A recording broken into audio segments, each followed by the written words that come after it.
Assalamualaikum warahmatullahi wabarakatuh. Kembali lagi di channel Suketir. Semoga sehat selalu dan semoga diberi kelancaran di segala urusannya. Di kesempatan kali ini, saya akan membawakan sebuah kisah yang berjudul Disuntik Mati Karena Gancet Season 2. Sebelumnya saya sarankan bagi kalian yang belum mendengarkan gancetnya Season 1 untuk segera mampir terlebih dahulu di link yang sudah saya sertakan di deskripsi. Tentunya tak usah berlama-lama lagi. Langsung saja kita masuk ke ceritanya. Lara tidak ada yang meminta, juga tidak ada yang berharap. Setiap manusia pasti pernah melakukan kesalahan. Setiap orang pasti punya wacana, tapi terkadang rencana Allah yang tak sesuai rencana.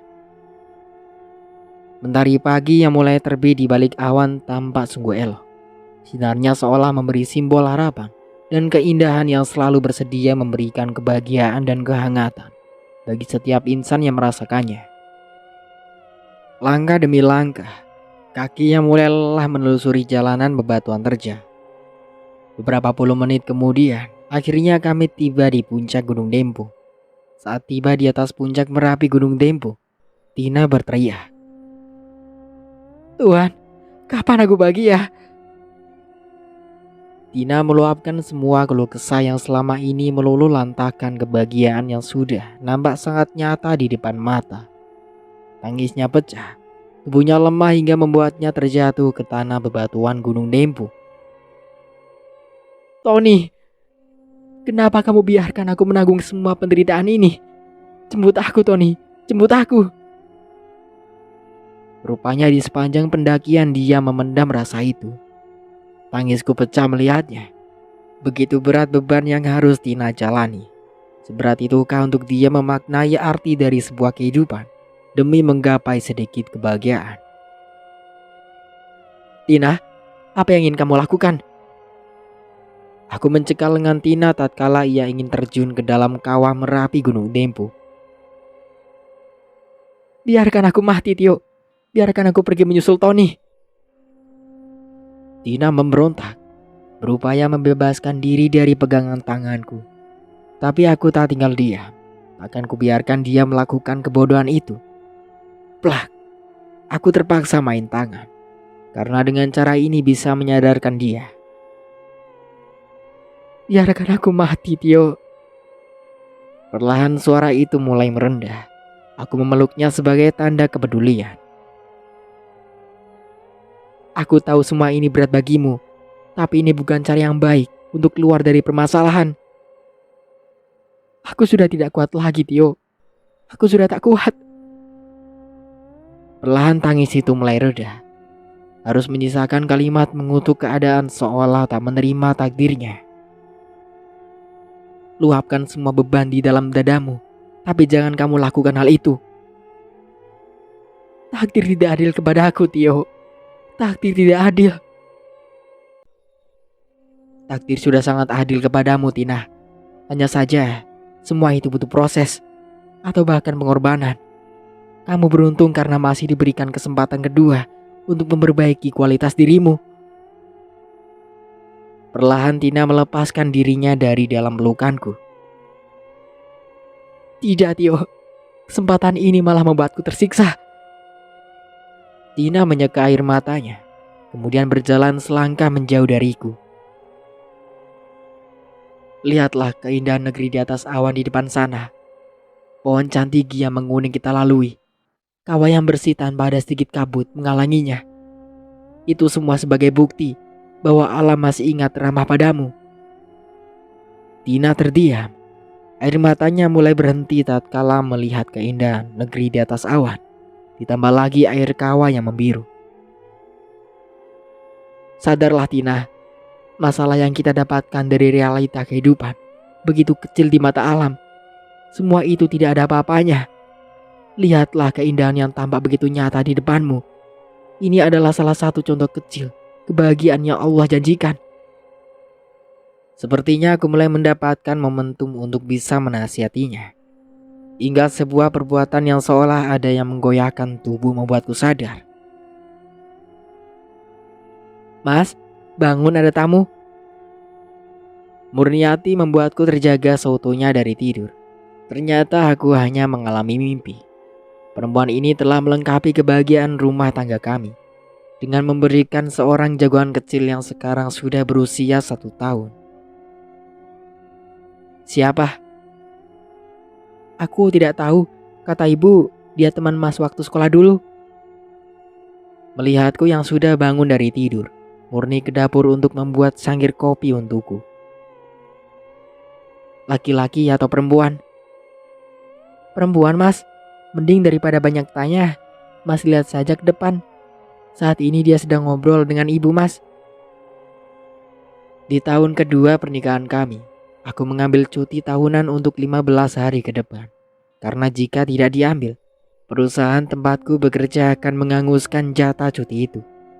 Aku mulai beranjak dari tempat tidur menuju kamar mandi untuk sekedar cuci muka. Hawa pegunungan Bukit Sulap pagi ini cukup dingin. Tak khayal rasa malas pun menyergap tatkala ingin mandi. Seberes cuci muka, aku berjalan ke ruang tamu. Itu Tio, kata ibu yang dijawab gerakan leher dengan memindahkan arah pandangannya ke arahku oleh sang tamu itu. Tina? Tio? Tina menggapaiku kemudian ia memelukku diikuti derayan air mata. Aku pikir itu adalah tangisan haru karena hampir 5 tahun kami tak bertemu. Murni yang datang membawakan kopi membuat Tina melepaskan pelukannya. Tina, perkenalkan, ini Murni, istriku. Murni, Tina. Tina dan Murni berjabat tangan sembari menyebutkan nama masing-masing. Kemudian aku menyuruh Murni duduk di sebelah untuk menghindari kesalahpahaman. Oh ya Tina, di mana Hendrik suamimu? Tanyaku membuka percakapan. Tina tampak ragu menjawabnya. Namun sebelum dia menjawab, aku mengambil Rafa dari pangkuan ibu. Hai tante, perkenalkan aku Rafa. Ujarku sebagai penyambung perkataan untuk Rafa, disertai usapan lembut dari Murni di kepalanya. Hai Rafa, ganteng ya, kayak papanya. Oh iya Tina, kamu belum menjawab pertanyaanku. Aku ulangi lagi pertanyaan yang belum sempat dijawab olehnya. Dari sorot mata Tina, seolah mengisyaratkan bahwa suasana saat ini membuatnya tak nyaman. Hal itu rupanya dipahami oleh ibu. Sekarang Rafa main sama neneknya ya, ujar ibu sembari mengambil Rafa dari pangkuanku. Sekarang tinggal aku, Murni dan Tina. Sepulangnya dari pelatihan pengembangan kurikulum berbasis kompetensi untuk pendidikan dokter dan profesi kesehatan di Palembang, sikap Mas Hendri berubah menjadi dingin. Entah apa penyebabnya. Dari penuturan itu aku mengetahui bahwa hubungan Tina dan suaminya sedang tidak baik-baik saja. Karena rindu dengan Satrio, anaknya, Tina terbang seorang diri dari Medan ke kota Lubuk Linggau. Kamu tidak mencoba untuk bertanya padanya? Sudah, bahkan berkali-kali. Namun Mas Hendrik tetap diam seperti patung. Aku menghela napas berat. Jangan-jangan Hendrik sudah mengetahui kisah kelam di pagar alam. Dan bisa jadi istrinya sulit untuk menerima kenyataan itu. Biar nanti aku yang bicara dengannya. Tidak perlu Tio. Aku ingin menenangkan diri dulu di kota ini. Menghabiskan banyak waktu bersama Satrio. Kamu yang sabar ya Tina. Ini adalah masalah klasik dalam rumah tangga. Bisa terjadi kepada siapapun. Tinggal bagaimana cara kita menyikapinya. Aku yakin ada sesuatu yang membuat Hendrik begitu. Beri dia sedikit waktu untuk berdamai dengan hatinya. Tapi sampai kapan Tio? Aku sudah tidak tahan dengan sikap dinginnya. Sabar adalah kunci kesuksesan dalam rumah tangga. Menyatukan dua insan yang dulunya bukan siapa-siapa. Bukan perkara yang mudah. Kita harus banyak bersabar. Tidak semua waktu memiliki momentum Tina. Dan tidak semua momentum memiliki timingnya. Kamu masih seperti dulu Tio. Murni beruntung memiliki suami sepertimu. Alhamdulillah mbak, jawab Murni. Ayo diminum dulu kopinya. Tina memberi anggukan kepala disertai senyuman. Oh ya Tio, aku kepikiran untuk melanjutkan petualangan kita yang dulu sempat tertunda. Maksudmu? Mendaki ke puncak Gunung Dempo, jika kamu punya waktu. Kamu yakin ingin melakukannya? Bukankah itu semua akan membangkitkan memori tentang Tony? Justru itu Tio, aku merindukan Tony. Ekspresi Tina seketika menjadi berat.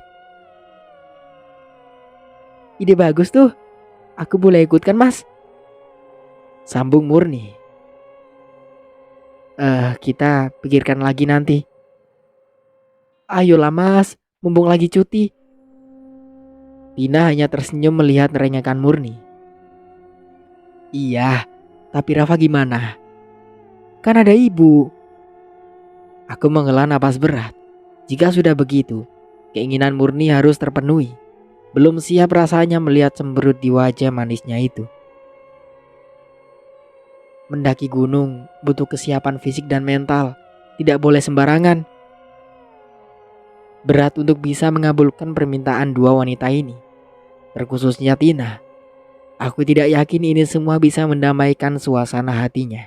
Apalagi jika harus mendaki tanpa Hendrik. Tina yang sekarang adalah seorang istri, bukan seperti dulu.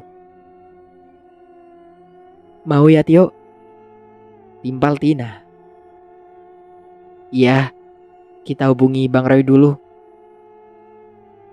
Tio, kamu tidak tahu kalau Bang Roy sudah tiada. Pungkas Tina. Innalillahi wa inna ilaihi rajiun. Kesibukan duniawi telah membuatku tidak mengetahui sesuatu yang besar telah terjadi. Sungguh banyak kenangan kala bersama beliau. Apa? Roy sudah meninggal? Potong ibu. Iya Wak. Ya Allah, kapan? Tahun lalu Wak. Tina juga baru tahu dari cerita papa mamanya Tony. 6 tahun belakangan ini memang aku tidak pernah lagi bertemu atau berkabar dengan Bang Roy. Ternyata beliau sudah dijemput oleh Yang Maha Kuasa. Selamat jalan Bang. Semoga segala amal baikmu diterima olehnya. Kataku dalam hati. Sungguh banyak kenangan yang tak dapat dilupakan kala bersama Bang Roy. Apalagi saat mengevakuasi Tony. Beliaulah yang berperan penting. Jika tidak ada Bang Roy, entah apa yang akan terjadi. Cukup lama Tina bertamu di rumah kami. Ini kali ketiganya aku berjumpa Tina. Takdir memang rahasia Tuhan yang tidak bisa ditebak, walau hanya untuk mengira-ngira. Sebenarnya aku tidak ingin terlalu jauh menyelami masalah rumah tangga Tina. Karena yang namanya rumah tangga tidak baik jika ada campur tangan lain. Tapi Tina memaksaku untuk ikut campur dalam baterainya. Mau tidak mau, siapa lagi yang bisa membantunya selain aku? Aku dan Hendrik sebenarnya tidak terlalu akrab. Pertemuan kami yang singkat itu membuatku tidak bisa memahami karakteristiknya. Tapi akan kucoba untuk berbicara padanya. Barangkali hubungannya dengan Tina masih bisa diperbaiki. Meski aku tahu, pasti tidaklah senyaman suasana dulu. Sore ini sandikala di Bamantara memberikan nuansa yang damai. Guratan merahnya di langit senja sungguh indah luar biasa. Ini adalah momen yang baik untuk menelepon Hendri. Mudah-mudahan timingnya juga tepat. Namun 2 kali aku menelepon Hendri, malah tidak diangkat. Mungkin dia sedang sibuk, pikirku. Anak Medan memang mempunyai prinsip dan watak yang keras, tapi mereka memiliki solidaritas dan rasa empati terhadap sesama yang kuat. Alhamdulillah di percobaan ketiga, Hendrik mengangkat teleponku. Kita seringkali menginginkan sesuatu baik-baik saja, namun kita lupa untuk menggapainya dibutuhkan sebuah keberanian. Berani jujur walaupun harus menelan kepahitan. Tapi tak mengapa, karena jujur walaupun pahit akan membawa kita pada kebahagiaan yang hakiki. Halo Tio, apa kabar? Tumben ini nelpon saya. Terdengar suara Hendrik dengan logat khas Medan di dalam telepon. Alhamdulillah kabar baik. Bagaimana dengan kabar sebaliknya? Setengahnya baik, setengahnya lagi kurang baik nih. Dari jawaban Hendrik, sudah dapat disimpulkan tidak ada yang dia tutup-tutupi. Ada pengakuan dalam penggalan kalimat yang ia ucapkan, walaupun tidak disebutkan secara langsung. Oh ya Hendrik, apakah saya boleh bertanya? Tio, kau itu sahabatnya Tina. Tentulah sahabat saya juga. Jika ada yang ingin ditanyakan, tanyakan saja. Kenapa harus sungkan-sungkan? Terima kasih Hendrik. Tapi maaf sebelumnya. Tadi pagi Tina ke rumah. Sepertinya dia sedang tidak baik-baik saja. Apakah kalian sedang ada masalah? Tanyaku yang berpura tak mengetahui masalah mereka. Iya, hubungan antara saya dan Tina sedang tidak baik-baik saja. Suara Henry terdengar berat. Aku menghela napas mendengar pengakuan itu. Maaf Henry, bukannya saya ingin mencampuri urusan rumah tangga kalian. Kamu tahu kan, Tina sudah seperti saudara sendiri bagi saya. Iya Tio, saya mengerti akan hal itu. Saya hanya menyarankan, jika masih bisa diperbaiki, maka segera perbaiki. Maaf Tio, saya sudah membuat permohonan cerai di pengadilan. Mungkin jodoh kami hanya sampai di sini. Sepertinya Hendrik sudah yakin dengan keputusannya, ingin berpisah dengan Tina. Sebagai seorang teman, sudah seharusnya saya mengingatkan kalian. Jangan sampai ada penyesalan di kemudian hari. Hidup ini hanya sekali. Sebentar lagi, sungguh sangat berat disayangkan jika hanya dihabiskan untuk meratapi sebuah penyesalan. Saya mengambil keputusan ini dengan hati yang tenang Tio. Percuma jika dipaksa untuk tetap lanjut, karena tidak akan pernah ada kebahagiaan di dalamnya. Jujur itu lebih baik Hendrik. Jika kamu menceraikan istrimu tanpa tahu sebabnya, itu sangat menyakitkan baginya. Pada dasarnya cerai gugat merupakan perbuatan yang dihalalkan. Akan tetapi perbuatan ini disenangi oleh iblis, karena cerai gugat bertampak buruk bagi kehidupan. Bagi istri yang meminta cerai pada suaminya tanpa ada alasan dibenarkan oleh syara, maka tidak dapat masuk surga.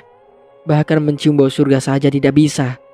Apalagi sampai berakibat jatuhnya talak buahin syugrah. Artinya kalian tidak boleh rujuk. Apabila kamu ingin kembali kepada Tina, kamu harus melakukan akad nikah baru. Terima kasih Tio telah mengingatkan saya. Kamu memang teman yang baik. Tapi sayangnya semua tidak bisa dirubah lagi. Pembicaraan kami berlangsung sampai berjam-jam lamanya. Hingga di titik akhir Hendrik mengutarakan alasannya ingin berpisah dengan Tina. Dugaanku tidak meleset. Waktu pelatihan pengembangan kurikulum berbasis kompetensi pendidikan kedokteran di Palembang, Hendrik mengetahui kisah kelam 7 tahun lalu di Gunung Dempo. Kebetulan saat itu materi utamanya adalah fenomena ganceng. Aku juga tidak habis pikir jika selama ini Tina menyembunyikan kejadian itu pada Hendrik. Padahal sudah berkali-kali aku mengatakan padanya agar jujur. Dengan begitu jika ada laki-laki yang mencintainya bisa menerima Tina apa adanya. Begitulah hidup. Tidak ada orang yang mendambakan rumah tangganya kandas di tengah jalan. Jikalau bisa, cukup satu untuk selamanya. Hendrik bisa menerima walaupun hampir 3 tahun berumah tangga dengan Tina. Belum juga mendapatkan keturunan. Ini juga cukup mengherankan. Mengingat kala bersama Tony, Tina bisa mendapatkan keturunan.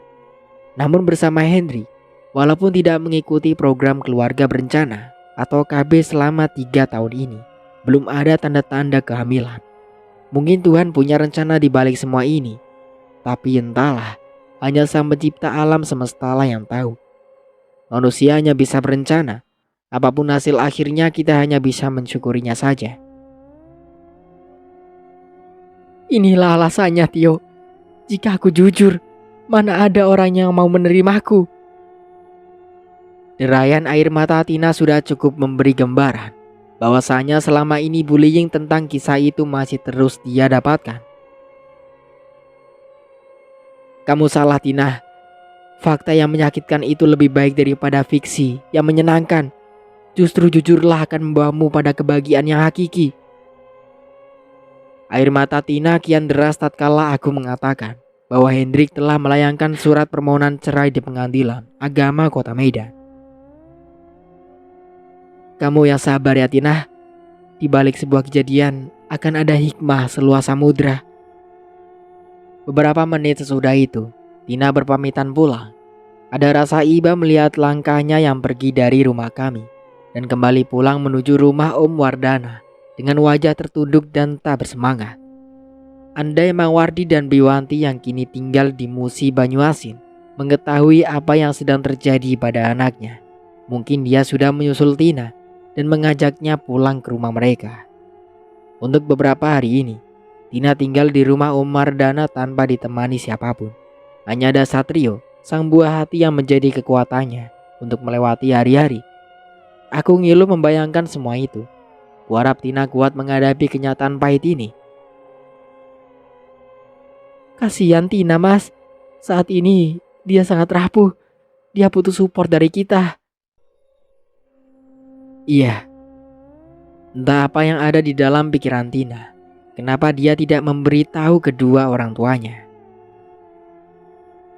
Usahakan kita bisa segera mendaki ke puncak Gunung Dempo mas. Barangkali sesudah mendaki, hati Tina bisa sedikit tenang. Sebagai sesama wanita, tentu Murni merasakan apa yang dirasakan Tina. Kamu yakin dengan mendaki semua problematika yang dihadapi Tina bisa sedikit teratasi? Dulu mas pernah bercerita, seberat apapun masalah, jika mata disajikan keindahan alam, semua akan terasa kecil mas. Ada kekuatan tersendiri dalam diri yang membuat jiwa kita menjadi lebih kuat dalam mencapai kedamaian. Iya, tapi beda halnya dengan masalah Tina. Dia punya sejarah kelam di sana. Emangnya kisah apa sih mas yang pernah Tina dan Tony alami di sana? Aku menghela napas berat mendengar pertanyaan Murni. Nanti kamu akan tahu setelah kita berada di sana. Apakah itu berarti mas setuju kalau kita ingin mendaki ke Gunung Dempo? Sepertinya kali ini mas setuju dengan usulanmu. Tapi kita harus bisa meyakinkan ibu. Semoga ibu mengizinkan mas. Amin. Beberapa puluh menit berlalu. Peralihan dari terang ke gelap pun kini terjadi. Kini siang telah seutuhnya berganti malam. Tidak, ibu tidak setuju. Bu, ini semua kita lakukan karena kasihan pada Tina. Semoga dengan mendaki, dia bisa sedikit melupakan masalah yang sedang dihadapinya saat ini. Ibu juga kasihan melihat Tina, tapi di Gunung Dempo, kamu punya banyak pengalaman buruk yang terbilang di luar nalar manusia. Ibu khawatir terjadi sesuatu pada kalian. Aku tersenyum mendengarkan kekhawatiran ibu. Walau saat ini aku telah menjadi seorang ayah, tetaplah menjadi anak kecil di matanya. Murni juga ikut, Bu. Ya sudah, kalau kalian berdua sudah sepakat, ibu izinkan. Setelah aku dan Murni berhasil meyakinkan ibu, kami beristirahat, mengingat hari sudah malam. Malam ini hawa begitu dingin, karena memang tempat tinggal kami berada di kaki Bukit Sulap, gunung yang menjadi ikoniknya kota Lubuk Linggau. Aku tersenyum sumringah dengan hati senang dan gembira, tatkala masih diberikan kesempatan melihat matahari pagi terbit. Tanda-tanda alam mulai bernapas pun kembali. Orang-orang terbangun dari tidurnya. Begitu juga dengan aneka macam binatang. Ketika matahari pagi terbit, insan mulai sibuk dengan berbagai kegiatannya masing-masing. Ada yang pergi ke sekolah, ke sawah, ke kantor, dan lainnya. Suasana yang tidak pernah aku rasakan selama di perkebunan kelapa sawit, tempatku bekerja. Aku berdiri di teras rumah, menyaksikan lalu lalang kendaraan yang mulai memadati jalan raya. Suara bisingnya selalu berhasil membuatku rindu akan kampung halaman. Mas, ini kopinya. Aku tersenyum manis melihat secangkir kopi hitam yang dibawa oleh Murni. taruh aja di atas meja. Jadi kan hari ini Mas mencari informasi tentang rencana pendakian kita? Iya. Ya sudah Mas, Mas cari informasinya. Nanti biar aku yang bilang ke Tina agar kita segera menetapkan hari keberangkatannya. Sudut pandang Murni. Kamu serius Murni? Kalau Tio mau mendaki bareng kita? Iya, aku serius. Tina tampak sangat bahagia mendengar kabar itu. Semoga dengan rencana ini bisa sedikit meringankan bebannya. Kapan kita berangkat? Mas Tio sedang mencari informasi. Kapan hari terbaik kita berangkat?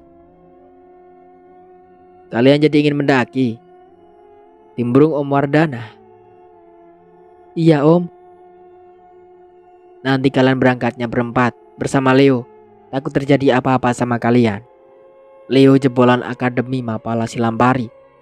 Sudah syarat akan pengalaman. Iya Om. Itu lebih baik agar ibu bisa tenang jika ada yang membimbing pendakian kami. Setelah memberikan kabar pada Tina, aku kemudian berpamitan pulang. Sesampainya di rumah, aku menceritakan rencana Om Wardana tentang seseorang bernama Leo itu. Sudut pandang Tio. Serius Bang Leo bergabung dalam pendakian kita? Iya Mas, kata Om Wardana begitu. Emangnya Mas kenal? Leo itu jebolan mahasiswa Mapala Silampari, tempat Tio saat mendaki ke Gunung Dempo untuk... Aku memberi isyarat kepada ibu untuk tidak melanjutkan perkataannya. Takut dia keceplosan bercerita tentang kisah Tony. Ada apa sih? Tanya Murni yang mulai curiga dengan kodeku pada ibu. Bukan apa-apa. Kalau diceritakan sekarang, pendakiannya tidak akan seru dong. Oh begitu. Sesuai kesepakatan, pada minggu siang kami berempat berangkat menuju Pagar Alam. Lama tak bertemu, ada perubahan secara tampilan pada Bang Leo. Rambutnya gondrong sebau dengan tangan kiri yang dipenuhi tato. Entahlah, memang kerap sekali kita jumpai seorang pecinta alam berambut panjang dan berpenampilan sedikit tak terurus. Hati-hati di jalan. Jangan lupa berkabar kalau sudah sampai di Pagar Alam. Iya Bu. Setelah berpamitan, mobil pun mulai melaju menerobos keramaian kota Lubuk Linggau dengan kecepatan sedang. Kami mengendarai mobil kepunyaan Wardana. Bang Leo sebagai sopir dan aku duduk di depan di sampingnya. Sedangkan Murni dan Tina duduk di kursi penumpang di belakang. Beberapa puluh menit berlalu. Kami mulai meninggalkan kota Lubuk Linggau dan telah mulai memasuki jalan Trans Sumatera Lahat Lubuk Linggau. Jalanan nampak sangat ramai. Mungkin karena hari ini adalah hari libur. Aktivitas kendaraan bermotor maupun roda 4 memadati di sepanjang badan jalan. Jika beberapa tahun silam kami melewati jalanan lintas Sumatera, tapi untuk kali ini tidak, karena memang dua perempuan yang duduk di kursi belakang mobil menginginkan rute yang lebih santai. Kata Bang Leo, kita lewat jalan ke Payang saja jika ingin santai. Estimasi waktu melewati jalan ke Payang ini sekitar 6 jam jika tanpa hambatan. Selisih 30 menit dari rute lintas Sumatera. Kami harus menempuh jarak 187,2 km. Sekitar jam 10 pagi, kami telah seutuhnya meninggalkan kota yang memiliki slogan Bumi Subiduk Semari, yang artinya masyarakat kota Lubuk Linggau bersatu dalam satu wadah untuk mensukseskan pembangunan dalam segala bidang. Aku yang tidak mengetahui keadaan jalan terkejut tatkala mengetahui ternyata jalan lintas ke Payengan ini cukup sempit. Di kiri dan kanan terdapat jurang terjal, ditambah lagi belokan yang menikung tajam. Skill pengemudi benar-benar diuji. Arealnya juga didominasi jalanan menurun dan menanjak. Tidaklah mengherankan, karena memang tempat ini kawasan tanah perbukitan. Nuansa di sini tidak jauh berbeda dengan Pagar Alam. Hamparan perkebunan kopi dan teh menghiasi di sepanjang perjalanan. Sesekali juga disajikan deretan hutan lebat dengan pohon-pohon tinggi menjulang. Di beberapa tempat, aura mistis terasa sangat pekat.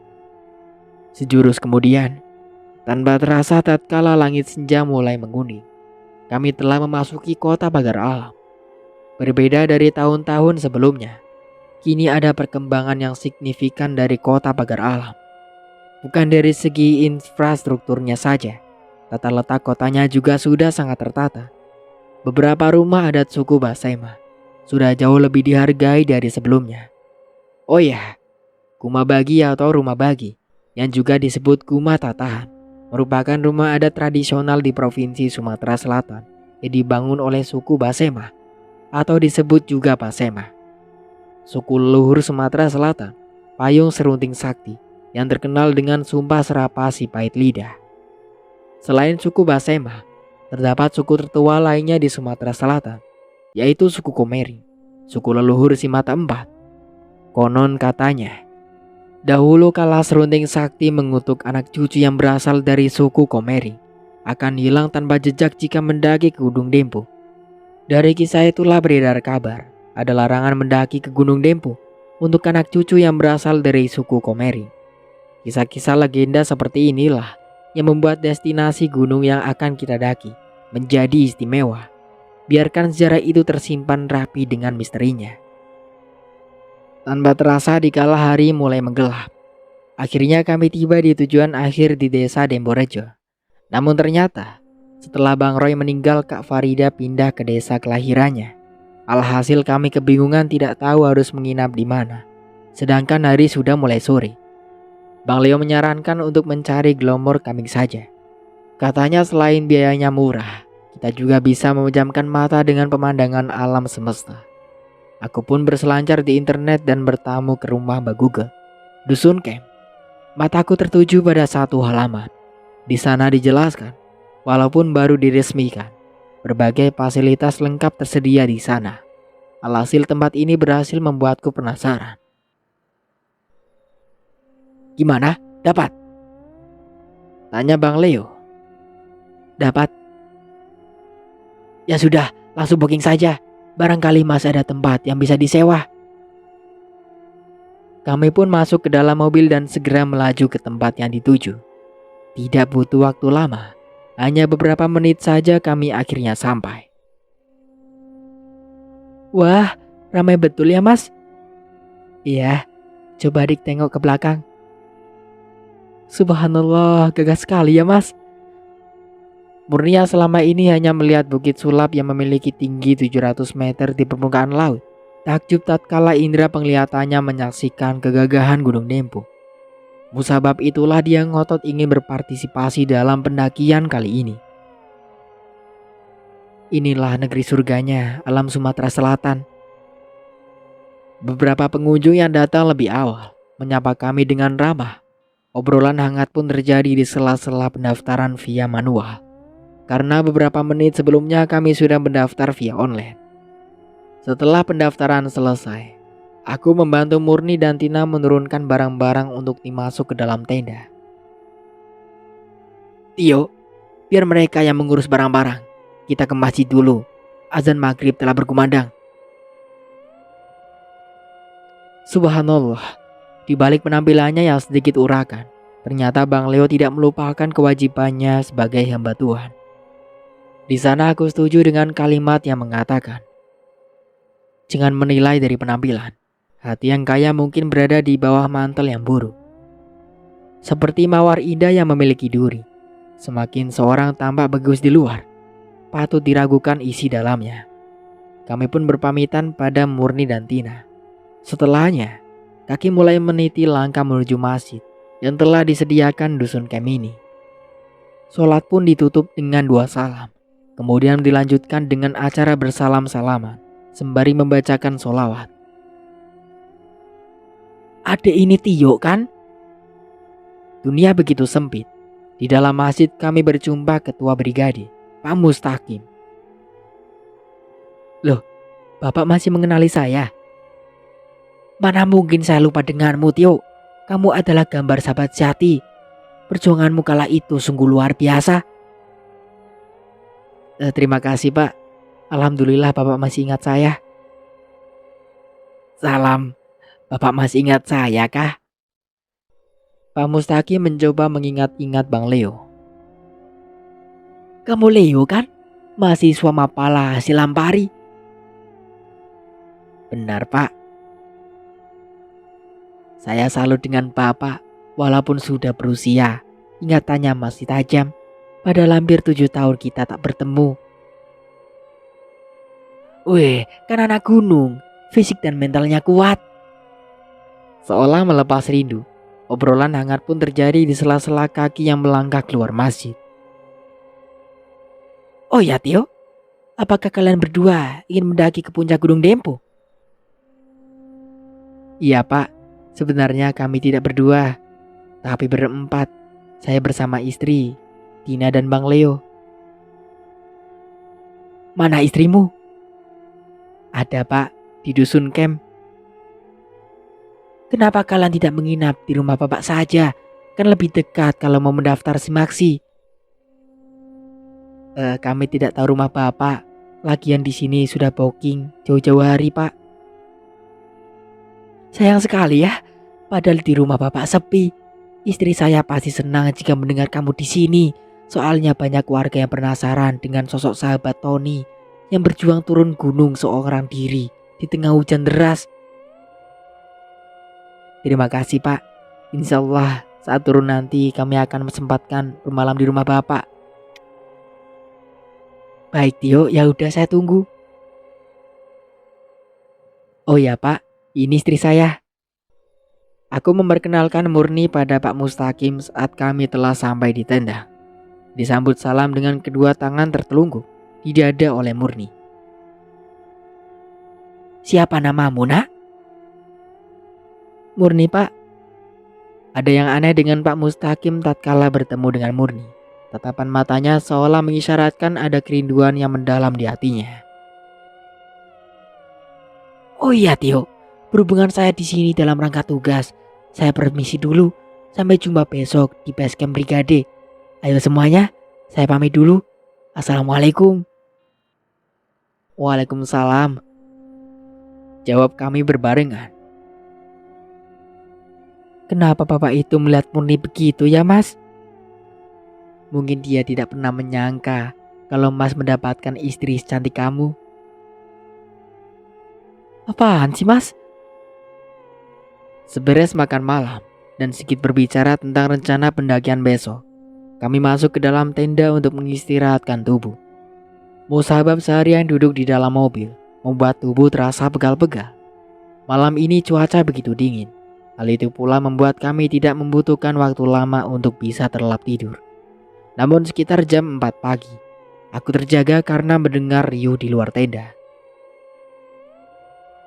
Ada apa Tio?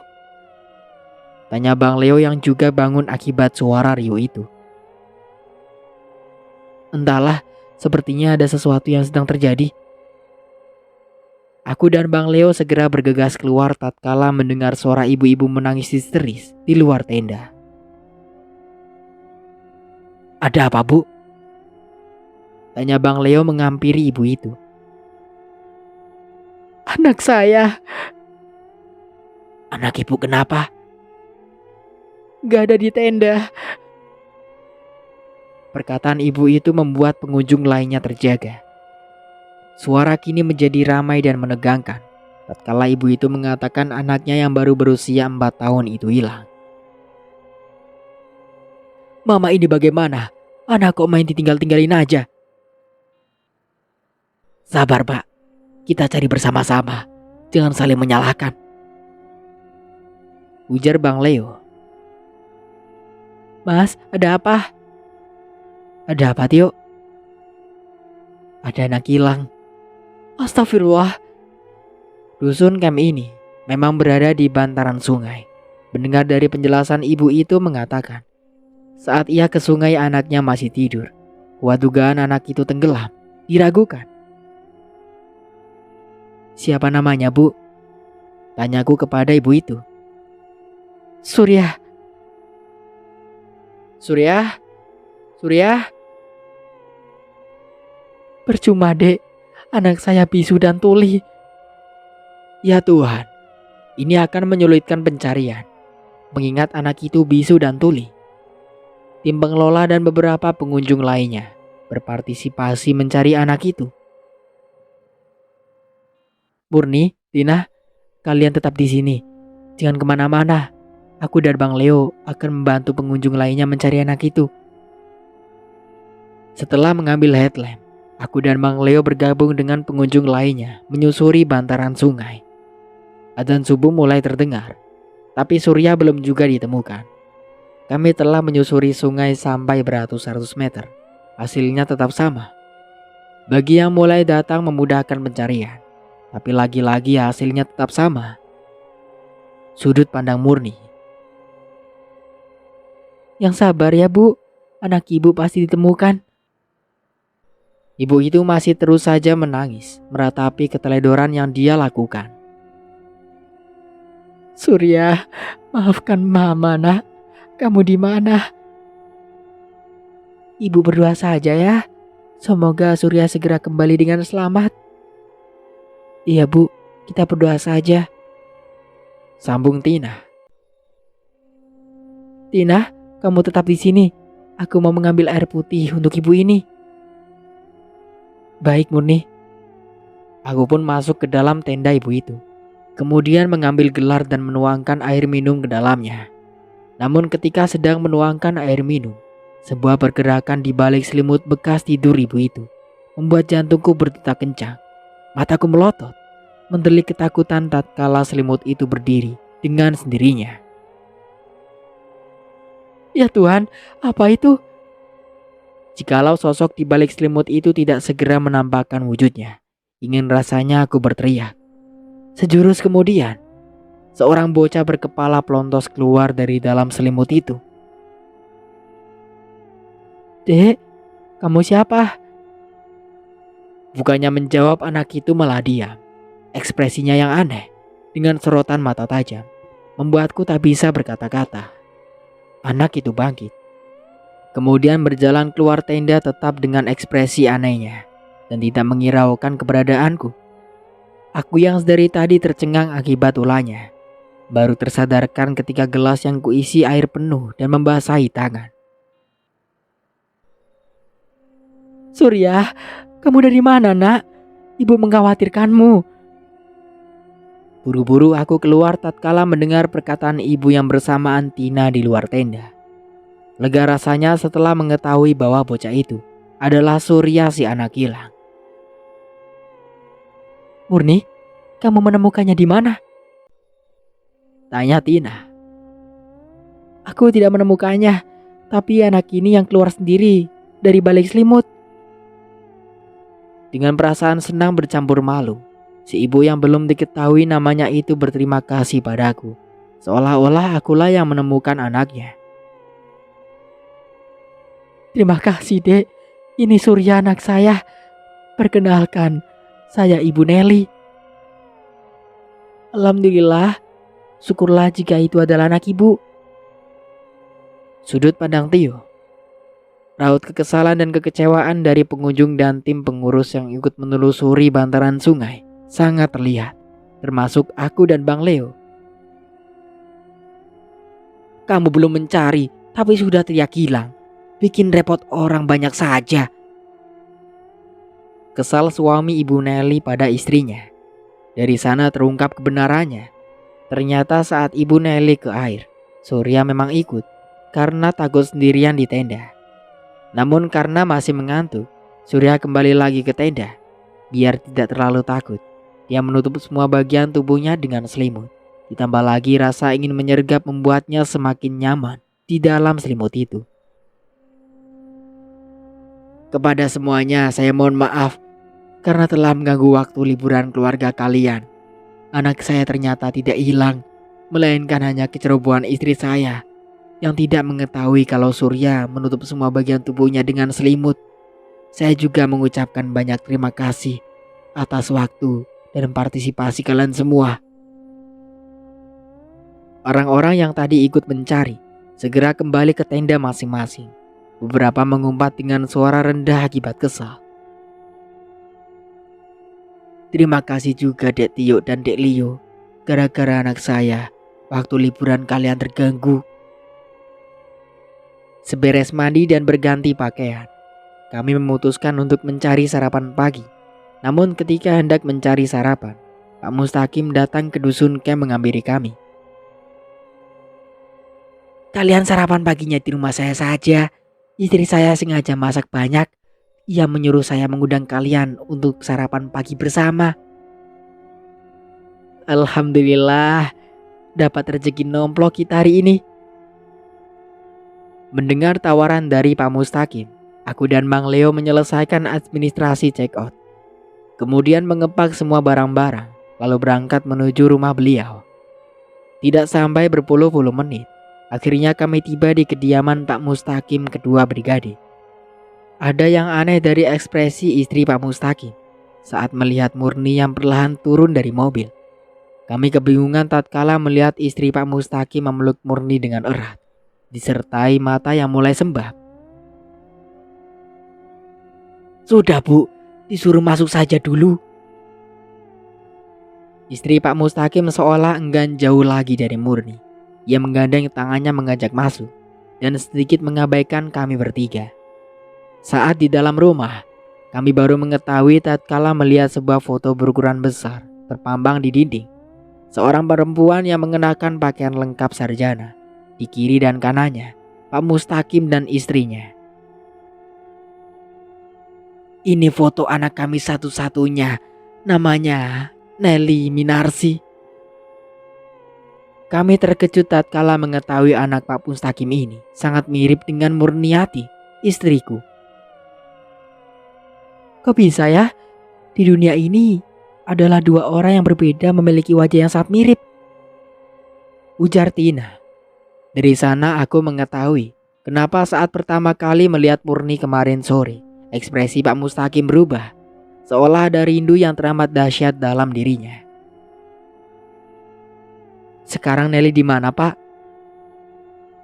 "Dia sudah tiada. Allah lebih sayang dia daripada kami." Singkat cerita, mulai hari itu Murni menjadi bagian dari keluarga Pak Mustaqim dan Ibu Ningsih, menggantikan posisi anaknya yang telah tiada. Subhanallah, kami mendapatkan orang tua lengkap di desa Demporejo di pagar alam ini. Dan alhamdulillahnya lagi, semua administrasi dan simaksi telah disiapkan oleh Pak Mustaqim. Jadi kami tidak harus repot-repot lagi ke balai registrasi. Melihat Bu Ningsih enggan jauh lagi dan masih merindukan sosok Nelly di dalam diri Murni, kami pun sepakat untuk menunda waktu pendakian sampai besok pagi. Seberes sarapan pagi dan berbincang-bincang renyah, Bang Leo ditemani Tina pergi ke pasar membeli logistik. Dari desa Demporejo, Gunung Dempo menatap gagah, seolah merayu-rayu ingin segera didaki. "Sabar, sekarang kita beri waktu pada seorang ibu yang merindukan anaknya," kataku dalam hati. Pada malamnya tidak banyak yang diobrolkan, karena memang fisik harus ditempa agar lebih siap melakukan pertualangan besok.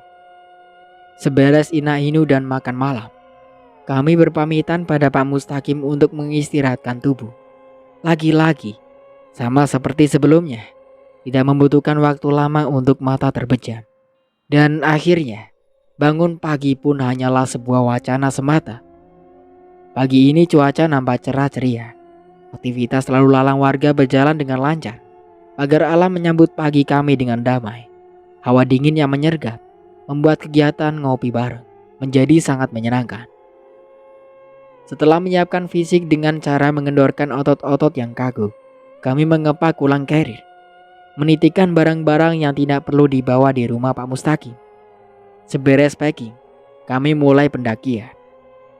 Kali ini Pak Mustaqim berantusias. Beliau menawarkan diri untuk mengantar kami ke titik awal pendakian, Kampung 4. Namun, kata Bang Leo, lebih baik berjalan kaki saja, mengingat setelah melewati rumah-rumah warga, kami akan melintas jalan terbuka. Yang kiri dan kanannya terdapat hambar perkebunan teh yang indah. "Ya sudah, jikalau begitu, selamat mendaki," ujar Pak Mustaqim memberi semangat. Setelah berpamitan dengan beliau, kami memulai pendakian. Ada hati yang tak ikhlas dari ekspresi Bu Ningsih tatkala Murniati istriku kuajak pergi. Untuk sementara aku cukupkan dulu ceritanya sampai di sini. Sampai jumpa kembali di part berikutnya. Saya Mang Dayun pamit undur diri. Kurang lebihnya mohon maaf. Wassalamualaikum warahmatullahi wabarakatuh.